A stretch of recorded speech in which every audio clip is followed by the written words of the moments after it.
गुजरांवाला में निजी housing society से मां समेत एक कमसिन बच्चे की लाशें मिली जिन्हें बेदर्दी से कत्ल किया गया था। वाकया की इतला मिलते ही सीपीओ गुजरांवाला फौरी जाए वकुआ पर पहुंचे और एसपी सिविल लाइन की जेर निगरानी तफ्तीशी टीम तश्कील दी। थाना सदर गुजरांवाला पुलिस ने फौरी मुकदमा दर्ज करके साइंटिफिक बुनियादों पर तफ्तीश का आगाज किया। पुलिस ने जदीद टेक्नोलॉजी, सीसीटीवी कैमरा और ह्यूमन रिसोर्स की मदद से मुलजिम को ट्रेस किया। इस हवाले से सीपीओ गुजरांवाला प्रेस कॉन्फ्रेंस कर रहे हैं। आइए आपको दिखाते हैं। रजिस्टर कराने पुलिस के पास मुद्दई मुकदमा के साथ आया।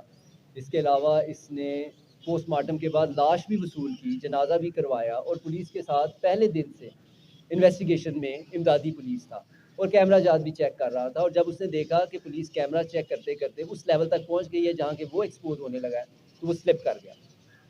हमने उसके पीछे जब तफ्तीश शुरू की तो पता चला कि उसकी जो लोकेशन है, उसके बाद जब वो हमारी तरफ से भागा है तो वो किला दीदार सिंह, एक कोई फैक्ट्री है इमरान नामी शख्स की, उसके पास गया है। और इमरान नामी शख्स के साथ उसके ताल्लुकात थे।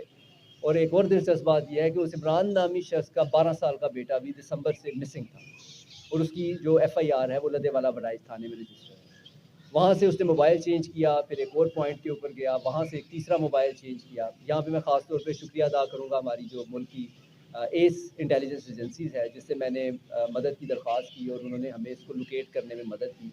और हमें रात को तकरीबन 12:30-1 बजे के करीब ये पता चला कि इसकी मूवमेंट जो है वो टूवर्ड्स कराची है और ये ट्रेन ट्रैक के ऊपर मूव कर रहा है, जहाँ से